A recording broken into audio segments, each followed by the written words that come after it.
Bem-vindos, então, a esse nosso segundo dia, né, das catequeses sobre as antífonas do Ó.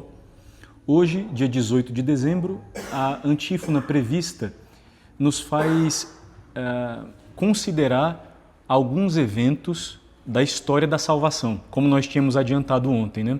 Quer dizer, tem antífonas que tratam sobre títulos messiânicos, sobre verdades, né, sobre o Messias que estavam antecipadas no Antigo Testamento, e algumas antífonas, como é o caso da de hoje, nos faz entrar um pouco mais a considerar a história da salvação. Qual é a antífona de hoje, então? O texto em latim é Ó Adonai, et dux domus Israel, qui Moisi inine flamme rubi apparuisti, et inei insina legem dedisti, veni ad redimendum nos in brachio extento. Que significa, ó Adonai, guia da casa de Israel, que apareceste a Moisés na chama de fogo, no meio da sarça ardente, e lhe deste a lei do Sinai, vem resgatar-nos pelo poder do teu braço. Aqui tem uma série de coisas. O título Adonai, nós vamos considerar isto, guia da casa de Israel, guia como? Né?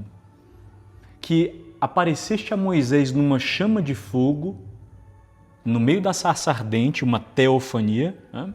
A revelação do nome de Deus, é uma das passagens centrais do Antigo Testamento. Eu sou aquele que é. Né? A revelação do nome sagrado. Lhe deste a lei no Sinai, o evento central do Antigo Testamento, não? A aliança de Deus com o seu povo no alto do Monte Sinai, também uma teofania, né? Vem resgatar-nos pelo poder do teu braço. E nós vamos considerar um pouco também esse poder do braço de Deus, né? Dizer, nessa antífona de hoje, 18 de dezembro, toda a atenção do conteúdo da antífona se volta sobre o livro do Êxodo, né? Os acontecimentos narrados no livro do Êxodo são assim, surpreendentes, não magníficos, desde a sarça ardente, desde o início do livro, não com a vocação de Moisés, é o chamado de Deus que Deus dirige a Moisés, salvo do meio das águas, né, para depois ser chamado, não, para ser instrumento de libertação do povo de Deus em relação ao domínio dos egípcios, né? Quer dizer, os eventos que estão narrados no livro do Êxodo, então desde a vocação de Moisés, passando pela revelação do nome de Deus na sarça ardente, pela abertura do Mar Vermelho, antes ainda até os prodígios, né, que Deus realiza, os sinais que Deus realiza em benefício do povo para que o faraó veja, não? E depois a abertura do Mar Vermelho, a passagem pelo Mar Vermelho, e depois no meio da peregrinação do deserto, Deus numa coluna de nuvem e de fogo, como nós vamos considerar, acompanhando o seu povo, orientando e depois dando a sua lei, fazendo uma aliança com o seu povo. É a seção bem extensa do livro do Êxodo, são os capítulos 19 a 30, a aliança de Deus no Sinai. É a antiga aliança, né? É a concessão dos mandamentos e uma série de outras coisas que estão colocadas ali dentro, né? É a Torá, não? A instrução de Deus, o mandamento de Deus, a lei de Deus vinda, né, como vontade de Deus manifestada ao seu povo, por meio de Moisés. Então, quer dizer, o livro do Êxodo é uma saga realmente magnífica, né? Nesse livro, né, nós vemos a revelação de Deus a Moisés na sarça, e ali Deus revela o seu nome, que é um nome impronunciável para os judeus, né? O chamado tetagrama sagrado, né, cujas inserções de vogais dão origem ao nome Yahvé, né, impronunciável para os judeus, né, porque Deus é aquele que é totalmente outro, o totalmente santo, e que por isso mesmo a sua santidade, não, e a sua, digamos, separação de nós, né, não devia ser vulgarizada com o recurso constante, né, da invocação do seu nome. Deus que revela, portanto, o seu nome a Moisés, dizendo que é aquele que existe, é aquele que é. Não? E ainda há também uma consideração bonita sobre aquele que está aí, né? Quer dizer, é o Deus próximo do seu povo. Ao mesmo tempo, né, quem faz essa consideração bonita, num livro ainda da sua época de professor, foi o que foi depois nosso Papa Bento XVI, mas enquanto escreveu ainda esse curso como professor universitário, essas preleções, nessas aulas, essas conferências deram origem a um livro chamado Introdução ao Cristianismo. E lá na Introdução ao Cristianismo tem um capítulo em que o Ratzinger, né, fala sobre essas duas acepções, né, esses dois significados possíveis, né, da tradução do nome de Deus. Ao mesmo tempo é aquele que existe, toon, né, no grego, é o ser subsistente, quer dizer, nesse sentido é o totalmente outro, é o separado, é o Deus que precede a criação inteira, que é a causa de tudo que existe e por isso mesmo está em outro nível, não? De existência em relação a tudo que existe por causa dele. Ele deu o ser a todas as coisas, mas no sentido de não está misturado com elas, no sentido de se confundir com a sua criação. É um totalmente outro nesse sentido. Mas, ao mesmo tempo, existe essa possibilidade de interpretação, né, eu sou aquele que está aí para vós. Esse é o Deus próximo, não?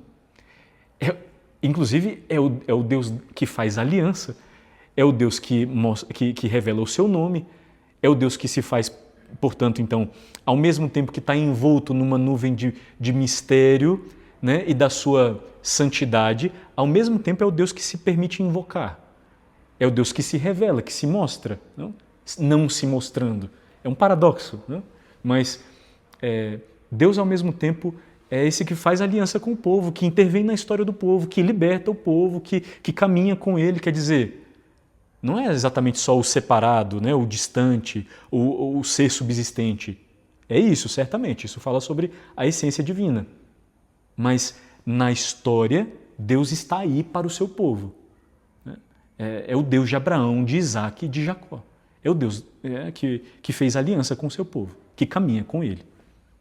Então, essa seção do livro lá do Ratzinger, aliás, o livro é bastante recomendável, não é a leitura exatamente tão, né, principiante, assim, tão fácil, mas uma excelente leitura, de fato. E essa seção em que ele faz essas considerações é uma seção muito bonita.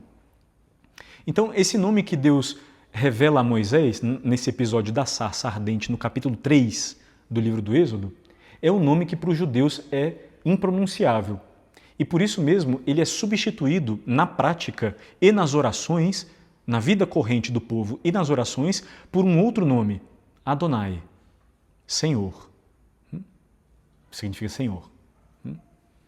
Então, Adonai é o nome com o qual, né, os judeus chamam o Deus de Israel, o seu Deus, né? Evitando, portanto, pronunciar o nome santíssimo que foi revelado a Moisés no Sinai. Adonai, né, guia da casa de Israel, como nós rezamos na antífona de hoje, é o Deus que se faz presente no meio do seu povo de modo misterioso. E nós estamos proclamando ser verdade que o Filho, a segunda pessoa, aquela que assumiu uma natureza humana em tudo semelhante a nossa, menos no pecado, e que nasceu do seio, não, do útero de Maria Virgem, pela ação do Espírito Santo, nós estamos confessando hoje que Ele é o Deus Santíssimo, então, que se revelou a Moisés, Ele é o guia da casa de Israel. Se nós voltamos aos episódios do Êxodo, né, Moisés ferindo a pedra, né, com o cajado e fazendo dali brotar água. Essa é a provação de Massa e Meriba. Né? Logo no início do livro do Êxodo também. Ele é a rocha, é Jesus a rocha espiritual da qual jorra a água viva. É o diálogo dele com a samaritana, não? Se tu soubesses quem é que te pede de beber, tu é que me pedirias, e eu te daria a água que jorra para a vida eterna. E no templo, é o capítulo 8 do Evangelho de São João, no templo, em Jerusalém, Nosso Senhor diz, aquele que crê em mim, rios de água viva jorrarão do seu interior. E diz o evangelista, ele estava falando do Espírito Santo que concederia àqueles que crescem nele. Rios de água viva. E é interessante porque quando o soldado, depois de Nosso Senhor ter expirado, vai confirmar sua morte transpassando, ferindo o seu coração, o que sai é de fato sangue e água. Nos faz pensar naquele texto da profecia de Ezequiel. Ezequiel tem uma visão do templo de Jerusalém e do lado oriental do templo, da porta oriental do templo, sai um rio. E esse rio, que era navegável, atravessável no início, depois se transforma numa torrente abundante que vai dando vida a tudo aquilo que toca, vai regenerando tudo aquilo, todo o caminho por onde passa, e que é uma abundância, uma torrente de graça. A igreja no tempo da Páscoa canta, numa das antífonas próprias do tempo da Páscoa, canta justamente que o lado aberto de Jesus da cruz é o lado de onde fluiu sangue e água, é essa porta oriental do templo vista por Ezequiel, não? Da qual saiu uma torrente, não? Uma inundação de graça. Essa é a nossa redenção, né? Essa é a graça de Deus derramada sobre nós, a salvação derramada sobre nós a partir do Filho. E depois é Ele quem vai derramar com profusão o seu Espírito que Ele tinha prometido sobre os seus apóstolos, sobre a sua igreja, é o Pentecostes. Mas quer dizer, o livro do Êxodo fala sobre a rocha na qual Moisés percutiu, e dali saiu água, é Jesus a rocha. O livro do Êxodo nos fala sobre como Deus alimentou o seu povo com o maná, com um alimento vindo do céu. É o capítulo 6 do Evangelho de São João. É o discurso sobre o pão da vida que Nosso Senhor faz. Os vossos pais comeram o maná no deserto e morreram. O meu Pai é quem vos dá o verdadeiro alimento. Eu sou o pão vivo descido do céu. Quem come este pão tem a vida eterna. E eu ressuscitarei no último dia. O meu corpo é verdadeira comida. Meu sangue, minha carne é verdadeira comida. Meu sangue é verdadeira bebida. Se não comerdes a minha carne, não beberdes o meu sangue, não tereis a vida em vós. Nosso Senhor diz expressamente. Vocês seguem a lei de Moisés e se deixam guiar, não? Estão fascinados aqui, Nosso Senhor tinha acabado de multiplicar os pães, não? Estão fascinados com esse pão que perece? Bom, quem comer da minha carne e beber do meu sangue terá a vida eterna. Viverá por mim. Mas esse episódio sobre o povo sendo alimentado por Deus no deserto é um episódio do Êxodo. O fato de que Deus tenha guiado o seu povo numa nuvem luminosa, nós já vamos citar o versículo bíblico. Enfim, é Jesus também, luz do mundo. Eu sou a luz do mundo. Quem me segue não andará nas trevas, terá a luz da vida. Quer dizer, todas essas verdades fortes que estão colocadas, esses eventos fortes que estão colocados no livro do Êxodo, são depois recapitulados e cumpridos no Filho. Isso sem falar, por exemplo, no episódio da serpente de bronze. Quer dizer, é uma serpente colocada numa haste e todos aqueles que fossem picados por serpentes deveriam olhar para aquela serpente que Deus tinha mandado fazer, uma imagem que Deus mandou fazer no livro do Êxodo, para que todos aqueles que olhassem fossem curados. Um sinal, não de cura. E Nosso Senhor depois no Evangelho de São João diz, quando eu for elevado da terra, atrairei todos a mim. Quer dizer, do mesmo modo como Moisés levantou aquela serpente no deserto e foram salvos, não no sentido de foram libertos do veneno das serpentes, aqueles que olhavam para essa serpente de bronze, assim o Filho do Homem será erguido. Está falando sobre a cruz. Ele é a salvação colocada numa haste, o Salvador, o fruto bendito da Virgem Maria colocado numa haste e erguida sobre o mundo inteiro para que nós que cremos no seu nome recebamos a graça de Deus. Então, isso sem contar, por exemplo, esse episódio da serpente levantada, isso sem falar na própria lei do deserto, a lei do Sinai, não? Dizer, aqui nós poderíamos falar sobre o Sermão da Montanha, nosso Senhor se senta para ensinar, né? Do mesmo modo como Moisés ensinou, né? Proferiu também da parte de Deus os mandamentos, né? As suas instruções, a sua revelação ao povo. Nosso Senhor no Sermão da Montanha, dentro do Evangelho de São Mateus, são os capítulos 5 a 7, Nosso Senhor chega a dizer, né? Ouvistes o que foi dito, né? Quer dizer, Moisés vos disse isso, eu, porém, vos digo. Se colocando no lugar de Moisés, promulgando uma nova lei. Estão ali as bem-aventuranças, estão ali uma série de exortações dentro desse discurso que nós chamamos Sermão da Montanha. E o Evangelho de São Mateus tem vontade, né, tem intenção de mostrar Nosso Senhor não só como um novo Moisés, no sentido de um enviado de Deus, né, um profeta nesse sentido, alguém que fala da parte de Deus, senão como o próprio Salvador, né, o Filho de Deus, que, no entanto, é um novo Moisés no sentido de que leva a lei a pleno cumprimento, né? Não penseis que eu vim abolir a lei, eu vim dar-lhe pleno cumprimento, né? Quer dizer, não será tirado da lei nenhum só jota, né? Nenhum só iota, mas tudo será cumprido. Eu vim dar pleno cumprimento.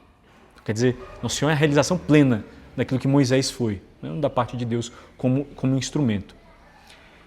Voltando um pouco, chamar Nosso Senhor Jesus Cristo, portanto, nessa antífona de hoje, de Adonai, é chamá-lo de Deus. Esse é o nome reservado para Deus, né? Para não chamá-lo com um nome sagrado, que Deus tinha revelado na sarça, os judeus diziam Senhor. Mas ao utilizar, então, esse título Adonai, que é um título hebraico, certo? Esse é um nome hebraico. Nós estamos dizendo que Jesus é o Deus libertador de Israel que arrancou o seu povo das trevas da escravidão no Egito e o guiou pelo deserto áspero, né, a caminhada do Êxodo, durante 40 anos. Sobre essa caminhada, né, nós dizíamos aqui sobre esses eventos do Êxodo, nós dizíamos na antífona: ó Adonai, guia da casa de Israel. O que significa isso? Nós lemos no Êxodo, capítulo 13, versículos 21 e 22. E Yahvé ia adiante deles, de dia numa coluna de nuvem, para lhes mostrar o caminho, e de noite numa coluna de fogo, para os iluminar, a fim de que caminhassem de dia e de noite. Nunca se retirou de diante do povo a coluna de nuvem durante o dia, nem a coluna de fogo durante a noite. Quer dizer, Deus foi um guia, né? Um condutor para o seu povo, no sentido de, ao mesmo tempo de instrutor, no sentido de horizonte e no sentido de acompanhante. Foi ele mesmo quem fez o seu povo passar pelo deserto, quem guiou o seu povo durante a provação. Aqui nós poderíamos tirar já uma coisa para nós, hein, sobre a vida. Essa caminhada, né, pelo deserto, depois da libertação da tirania do faraó, da passagem do Mar Vermelho, né? Esse é um dos tantos símbolos da quaresma, né? Dizer, o que Deus realizou no Êxodo, no Antigo Testamento, é uma série de sinais para serem definitivamente realizados no Filho. O Filho veio a esse mundo não para nos libertar do faraó, mas de Satanás. Quer dizer, não da escravidão do faraó, mas de Satanás. Fez-nos passar no meio das águas também, a nós que cremos no seu nome, não exatamente as águas do Mar Vermelho, como Moisés fez o povo passar, mas por uma outra fonte de água, que são as águas do nosso batismo, santificadas por ele mesmo, autor do batismo, que mandou seus apóstolos batizarem os povos todos. Nós somos um povo salvo, esse é o nome de Moisés, não? Assim, aquele que foi salvo dentre as águas. Nós somos um povo que foi salvo do meio das águas também, no meio das águas, assim, não? Como estava prometido, não? Prefigurado lá em Noé, o povo liberto também no meio de uma torrente, no meio de um dilúvio, no meio das águas, né? Como depois se realizou assim com Moisés, fazendo o povo passar por esse caminho. Quer dizer, são todos sinais prefigurativos sobre o modo como esse elemento serviria ao propósito de Deus dentro do plano da providência para ser o realizador, o símbolo externo, material, visível da nossa regeneração interior, né? Da nossa imersão no Filho, no mistério do Filho. Então nós somos um povo que foi tirado de uma tirania, passado pelo meio das águas e por isso mesmo assim santificados, agraciados com uma intervenção forte de Deus e fomos colocados num tempo de provação. É a nossa vida. O povo foi colocado no deserto, não? E nós estamos nesse tempo que é um tempo de prova, que é um tempo de mérito, que é o tempo da nossa vida, também, né, guiados por Deus pela sua palavra, como o povo, não? Na caminhada durante o deserto. O povo estava indo em direção à terra prometida, a terra que Deus tinha, né, prometido a Abraão, né, enfim, e que era parte da promessa aos patriarcas, para essa terra que o povo vai retornar. Mas, quer dizer, eles estão rumando então rumo à terra prometida dessa vida. Nós vamos em direção a uma outra terra prometida, não? Que é a pátria celeste, é a companhia eterna de Deus. E nessa peregrinação, nesse deserto, digamos, dessa vida, nós estamos sujeitos à prova. No entanto, não vamos deixados a nós mesmos, né? Quer dizer, nós não vivemos a vida dissociados de Deus, ou não deveríamos viver. Tu és o guia da casa de Israel. E nós ouvimos a citação do Êxodo, Deus acompanhava o seu povo de dia e de noite. E diz o Salmo, não? Aquele que é o teu guarda, ele não dorme e nem cochila. Quer dizer, Deus é uma sombra protetora à tua direita, diz o Salmo 90. Né? Quer dizer, é Deus nosso orientador, o nosso horizonte e o nosso acompanhante. Não? É a nossa força durante a peregrinação. Guia da casa de Israel. Né? Que apareceste a Moisés na chama de fogo, é Êxodo 3, versículos 2 e 3. O Senhor apareceu-lhe numa chama de fogo que saía do meio de uma sarça que ardia sem se consumir. É uma teofania, nós vamos voltar a falar sobre isso aqui, sobre teofania, né? Mas é uma teofania, quer dizer, uma manifestação de Deus. Né? E assim também, o nascimento de Jesus nesse sentido é composto de uma série de revelações. Nós vamos depois comentar isso na catequese sobre o tempo do Natal, né? Mas na própria noite de Natal, os anjos revelam um mistério que aconteceu aos pastores, né? Eu vos anuncio uma grande alegria, que o será para todo o Israel, não? Para todo o povo. Hoje, na cidade de Belém, na cidade de Davi, nasceu para vós o Salvador, que é Cristo, o Senhor. Os anjos anunciam, olha, nasceu o Salvador, que é o Messias prometido, o Cristo. Não? Quer dizer, na noite do Natal existe uma revelação, depois existe um sinal cósmico e ao mesmo tempo espiritual, podemos ler segundo essas duas verdades, esses dois aspectos, existe um sinal cósmico e um sinal espiritual, que é a estrela que guia, não? Aqueles sábios vindos do Oriente, nós dizemos sobre reis magos, né? Que se dirigem até, como eles receberam também uma revelação sobre um rei nascido, nós escutávamos isso na primeira leitura, né? Já aquele que vai ser o descendente de Davi, vai vir reinar. Né? Então, como eles receberam uma revelação sobre um descendente de Davi, muito provavelmente, um rei que tinha nascido para Israel, eles se dirigem até a cidade de Jerusalém, que é a cidade onde está o trono, né? É a cidade onde está Herodes, que é nesse sentido, é um monarca usurpador, ele não é da dinastia de Davi, Herodes, né? E eles se dirigem a Herodes e dizem, bom, nós viemos adorar o rei que acaba de nascer. Tinham recebido essa revelação. No Oriente foram guiados assim, né? Mas também uma revelação para eles, né? E eles se dirigem até a cidade de Jerusalém e dizem isso. E Herodes, junto com toda a cidade, diz o relato do Evangelho, tremem. Não? Herodes, que sabia que a sua posição era frágil, porque ele mesmo não era da dinastia de Davi, e conhecendo as profecias junto com o povo de Jerusalém, manda então, de forma assim, meio perniciosa, né? Você manda que eles vão ao encontro, né, do menino recém-nascido, e que depois digam para ele, indiquem para ele onde é que ele está, para que ele também vá encontrá-lo. né? E depois os magos que receberam, né, os sábios do Oriente, que receberam essa revelação lá e foram guiados até a cidade de Jerusalém, até a cidade da promessa, digamos, no sentido de na cidade de Davi, depois recebem uma outra revelação para que voltem por outro caminho, né?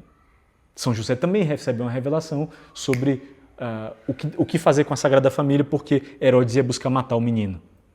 Quer dizer, o ciclo do Natal, né, as verdades que estão colocadas dentro, né, dos primeiros acontecimentos, são uma série de revelações, de manifestações de Deus.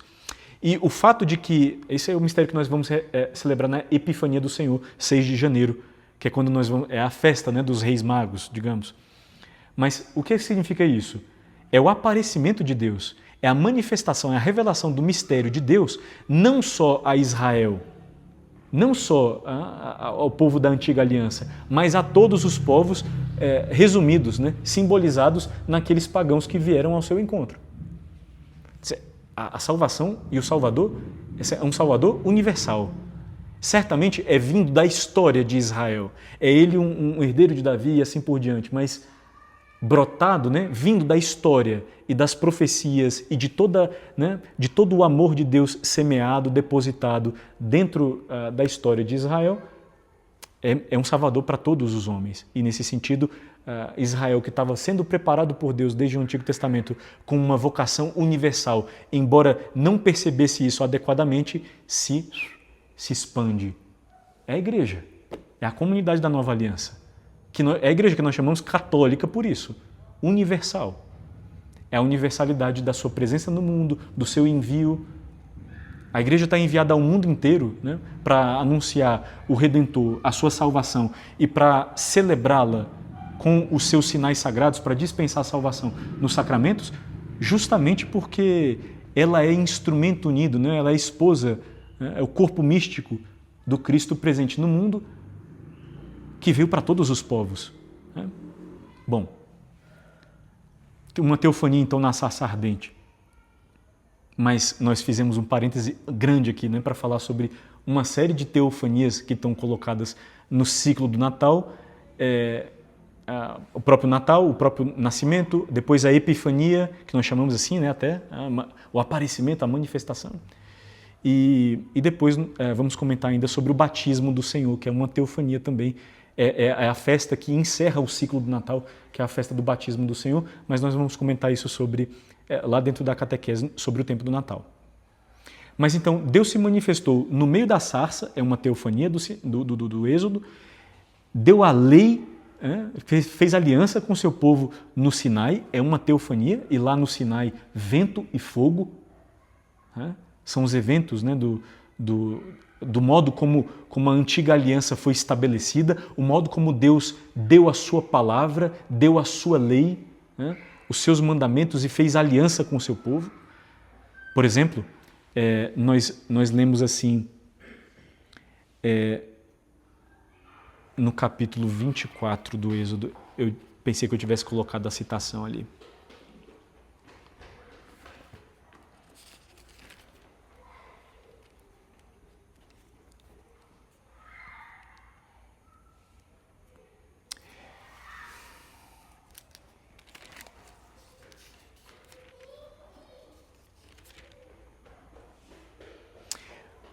Primeiro uma citação do capítulo 19, diz assim: ao amanhecer desde cedo, 19, versículo 16. Ao amanhecer desde cedo houve trovões, relâmpagos e uma espessa nuvem sobre a montanha do Sinai, e um clangor muito forte de trombeta. E o povo que estava no acampamento pôs-se a tremer. Moisés fez o povo sair do acampamento ao encontro de Deus e puseram-se ao pé da montanha. Toda a montanha do Sinai fumegava, porque Yahvé descera sobre ela no fogo. A sua fumaça subiu como a fumaça de uma fornalha, e toda a montanha tremia violentamente. O som da trombeta ia aumentando pouco a pouco. Moisés falava e Deus lhe respondia no trovão. É uma manifestação de Deus cheia de sinais exuberantes, não? Trovões, relâmpagos, nuvem espessa, fogo sobre o alto da montanha, etc. E lá, bom, no capítulo 20, nós temos então a concessão dos 10 mandamentos. lá no capítulo 24, nós lemos, né, o Senhor disse a Moisés: sobe a mim na montanha e fica lá. Dar-te-ei tábuas de pedra, a lei e o mandamento que escrevi para ensinares a eles. Levantou-se Moisés com Josué, seu servidor, e subiram à montanha de Deus. Ele disse aos anciãos: esperai aqui até a nossa volta. Tendes convosco Arão e Ur. Quem tiver alguma questão, dirija-se a eles. Depois Moisés subiu a montanha. A nuvem cobriu a montanha, a glória do Senhor pousou sobre o monte Sinai e a nuvem o cobriu durante 6 dias. No 7º dia, Yahvé chamou Moisés do meio da nuvem. O aspecto da glória de Yahvé era, aos olhos dos israelitas, como um fogo consumidor no cimo da montanha. Moisés, entrando pelo meio da nuvem, subiu a montanha. E Moisés permaneceu na montanha 40 dias e 40 noites. Dizer, está aqui a manifestação, né, a teofania do Sinai, é o modo como a antiga aliança foi estabelecida. São os capítulos 19 a 30 do Êxodo, depois para retomarem de repente numa leitura. Mas Deus dá a sua lei, né? Depois Nosso Senhor, no Evangelho de São Mateus, reforma e leva a pleno cumprimento a lei antiga, ensinando como Moisés. Não? E depois, o que os profetas tinham predito, principalmente na profecia de Jeremias, né, sobre o fato de que Deus viria fazer uma nova aliança com o seu povo e que a inscreveria não mais em tábuas de pedra, mas nos corações dos homens. Quer dizer, não seria mais uma lei exterior, mas interior. É tudo isso que acontece, né, 50 dias depois da ressurreição, no Pentecostes, quando no meio de uma teofania também, no meio de barulho, de uma forte ventania e de fogo, não? Línguas como de fogo que repousaram sobre eles, quando o Espírito Santo desce sobre os apóstolos como uma lei nova, para mudá-los desde dentro e os colocá-los aptos à missão, à realização da missão da igreja. Quer dizer, tudo aquilo que era prefigurado no Sinai foi cumprido depois. Né? No Evangelho, Nosso Senhor ensinando como Moisés, e mais até do que Moisés, e depois, em Pentecostes, um novo Sinai, digamos assim, né? E o relato dos Atos dos Apóstolos é refeito, né, com a vinda do Espírito Santo, com esses mesmos, né, barulho, forte clamor, ventania e fogo. Vem resgatar-nos pelo poder do teu braço, é a súplica, né? Mas antes ainda de chegarmos à súplica, para nós não deixarmos de dar uma palavrinha sobre os padres da igreja, porque tudo isso que nós estamos comentando, né? O título Adonai, o nome Senhor, o nome de Deus, reservado a Deus, atribuído a nosso Senhor Jesus Cristo. Essas teofanias que estão colocadas no livro do Êxodo como uma manifestação da força de Deus, da sua presença para o seu povo, tudo isso, né, como nós estamos comentando aqui, talvez até a abundância, né, vai cumprido, né, no ministério e na vida de nosso Senhor Jesus Cristo. E a igreja, né, nos santos padres, nos santos teólogos do início da igreja, tem isso muito claro, né, e por isso também essa antífona. Tem muito claro que o Filho é a eterna revelação do Pai. O Filho é a sua eterna e a sua única palavra, é a sua revelação, a sua comunicação. Sendo assim, né, desde o Antigo Testamento, Deus, de modo velado, nesses sinais prefigurativos que nós comentávamos, vai falando aos homens, ao seu povo e à humanidade inteira, por meio de uma única e eterna palavra, que é o seu Filho. A compreensão sobre ela não é exaustiva ainda, não é completa ainda, né? É em sinais prefigurativos que vão preparando, né? Vão conduzindo o povo até o ápice da revelação, que é a encarnação do seu Filho. Mas justamente a igreja, então, cheia de admiração, suplica a Jesus que venha resgatar o seu povo pelo poder do seu braço estendido, do mesmo jeito como Deus fez, intervindo na vida do seu povo, quando o fez sair do Egito e o fez passar pelo Mar Vermelho com a pé enxuto, e o guiou pelo deserto, livrando-o também de uma série de perigos, né, de uma série de provações, e de origem interior, não, dos próprios murmúrios, dos próprios pecados, das próprias tentações, e com origens externas também. E assim, os padres da igreja notavam de forma justa e clara, né, a presença de Cristo já nessa série de manifestações do Êxodo, nessa série de manifestações de Deus ao seu povo. E assim, por exemplo, São Justino Mártir dizia: aquele que a um só tempo é Deus e homem, o homem e Senhor, é que apareceu em forma humana a Abraão, a Isaac e depois também apareceu numa sarça flamejante e conversou com Moisés. Se nós temos a manifestação, a revelação de Deus a Moisés, Jesus é a revelação do Pai. Bom, ali de forma prefigurada estava o Verbo. Agora que nós temos a plenitude da revelação, quando nós olhamos para a história da salvação, ali nós olhamos, bom, ali estava a palavra do Pai, ali estava a revelação do Pai. São Gregório de Nissa comenta, né, sobre esses acontecimentos do deserto, né, as nuvens, os trovões e até o tabernáculo da presença de Deus, que Deus manda Moisés edificar, né, junto com uma tenda, a chamada tenda da reunião, que é o primeiro santuário de Deus no deserto. São Gregório de Nissa comenta: visto que São Paulo, né, diz que, em parte, o mistério contido nessas coisas, nós dizemos que agora Moisés foi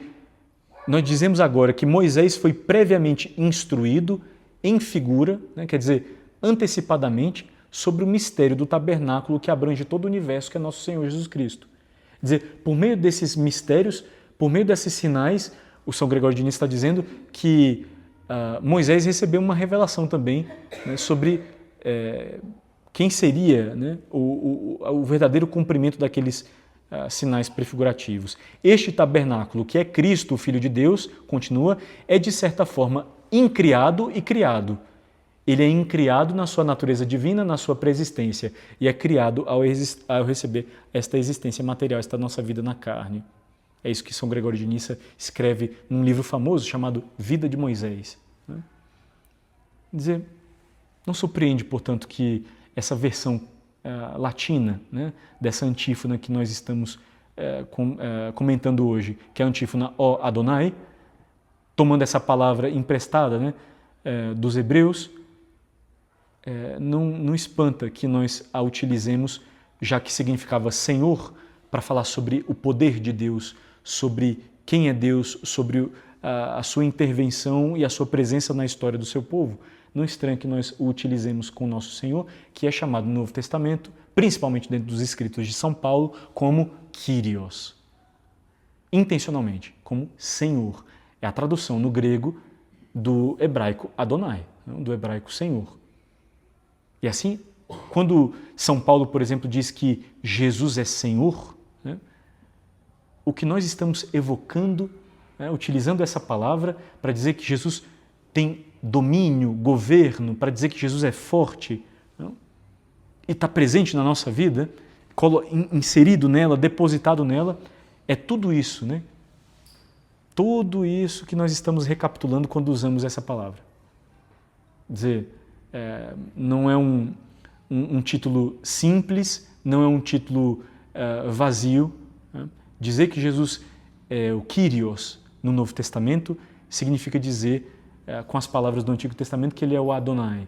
E é a verdade para a qual nós estamos olhando hoje nessa antífona de hoje. Pedir a Deus, né, que, como nós pedimos na súplica da antífona de hoje, vem resgatar-nos pelo poder do teu braço, que assim nós, que estamos peregrinando nesse mundo, que estamos colocados nessa vida, expostos a uma série de provações de origem interna e externa, não? Colocados diante de um combate com inimigos, Satanás, o mundo, a nossa própria baixeza, a nossa própria concupiscência, que nós chamamos carne, né, enquanto inclinada ao pecado. Nós pedimos a Deus hoje que, inseridos como estamos nesse combate, nós sejamos interiormente robustecidos pela sua vitória, pelo seu senhorio, pelo seu braço forte, que é a sua graça derramada em nós, pelo Espírito Santo que Ele nos deu. E assim, portanto, essa força espiritual, essa dinamis, né? O Evangelho, a palavra de Deus é uma força naquele que crê, diz São Paulo. Né? Assim, nós pedimos que a invocação do nome de Jesus sobre nós, né? Dia após dia, né? A vivência, né, dentro dos seus mandamentos, a vivência dentro dos seus preceitos, governados pela sua palavra e desejando realizá-la na nossa vida, né, seja a invocação do nome exorcístico, né, no sentido de lançar para longe de nós a influência, né, do mal que nos rodeia e nos libertar ao longo dessa vida e para a vida eterna também. Vem resgatar-nos pelo poder do teu braço. Foi isso que o Filho de Deus, nascido nesse mundo, na nossa carne, fez por nós. É isso que nós pedimos que continue a fazer dia após dia na nossa vida, quando nós o invocamos como nosso Senhor, ó Adonai.